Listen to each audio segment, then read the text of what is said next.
it's Jen for the Love of Iris, and I'm back for another video on the Masculine Madness series. Today I'm going to make this little bag, this little gift bag, and it holds just a few little treats. I threw some of these little mints in here. My husband absolutely adores these mints. He'll grab some before he goes to bed, or he'll chomp on them out there while he's watching TV or something. They're the kind that melt, you know? He loves them. And I'm going to use this little, let me see if I can remember what they're called. I've got them somewhere. Here they are. They are the bow paperclip embellishments, but I thought they looked like a bow tie, like a tuxedo bow tie.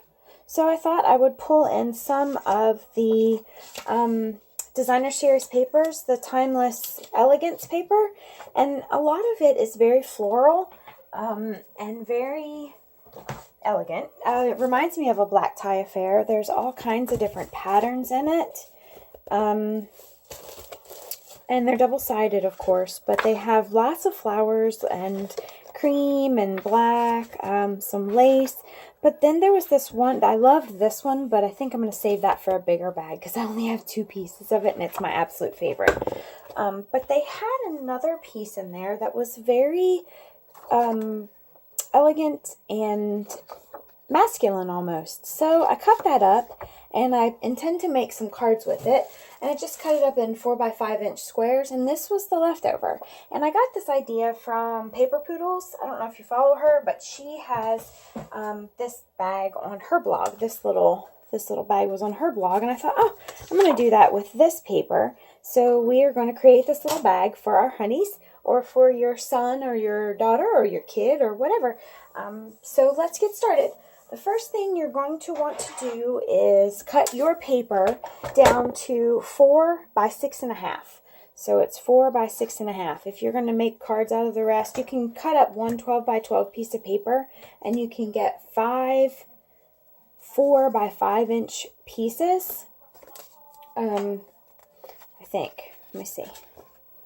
1, 2, 5. I lied. 3, 4, 5. You can get 5 4 by 5 inch pieces, and then this will be your leftover bit. And then you can use this to make a little box, or you can cut up your 6 by 6 or your 12 by 12 paper and make nothing but boxes out of it. It's up to you. But you're going to need a 4 by 6.5 inch paper. On the long side, oops, let me flip this around. On the long side, we are going to score at 1.5. And the scoring blade is the light one. 1.5, 3, 4.5,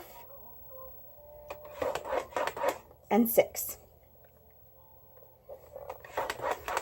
Flip it around, and on the short side, we are going to score at 1.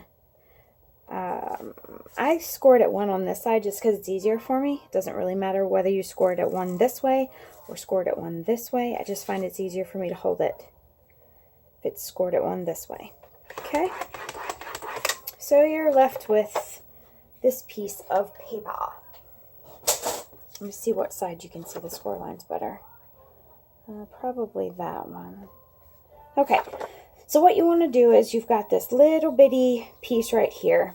We are going to get rid of it. And let me get a pen so you can, I'll write it since this paper is so light. This is your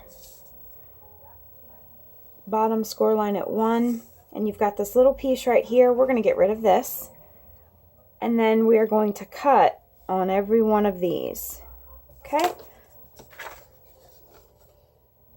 So we're going to take this little piece here, and I'm going to cut in a little bit so it'll fold easier, and then cut up on those. So I'm going to grab my paper snips and cut up. Completely remove this one. And then I'm going to cut up just to that first score line on all of these 4 bottom panels. Okay.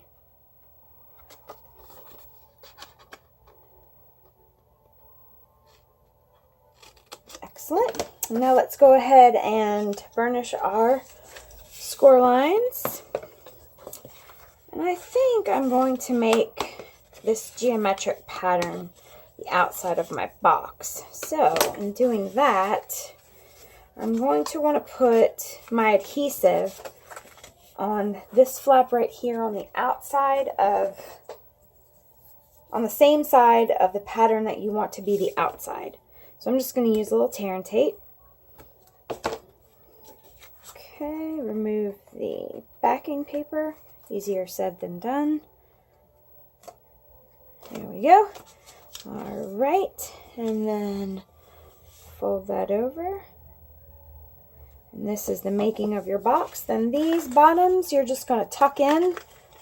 It doesn't really matter which ones you tuck in first. And it's not going to meet at the bottom. It's not going to go all the way across. So just stick one piece of tear and tape on the closest side or the outside of this bottom part of one of the flaps. That's all you need. So I've tucked in these two, folding down the piece with the adhesive on it, and then fold down that other piece. And if you want to, you can stick your bone folder in there, give it a good press, and that'll hold it down. And then all that's left to do is just to pinch the top together to create that little fold there. And that's your sweet little bag. And let me grab a bow clip. And we will clip this sucker down. Oops, let's get it on both sides there. And look how cute that is. It's like a little bow tie. And then you can use a stamp to add your greeting or a sentiment. Let's see. What do I want to add? Let me see what I can find. Let me see.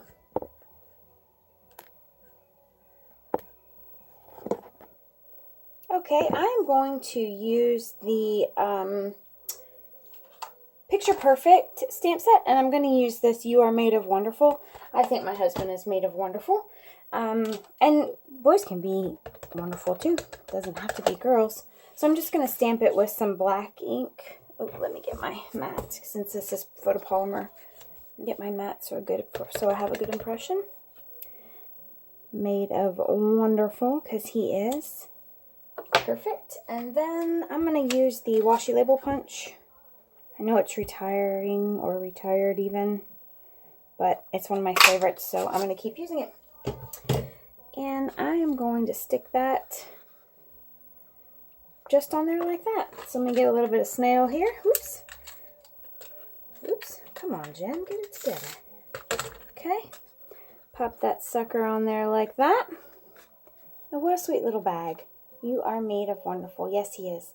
So, hope you try it out and have a fabulous day. Hope you enjoyed this episode of Manly Madness. Bye.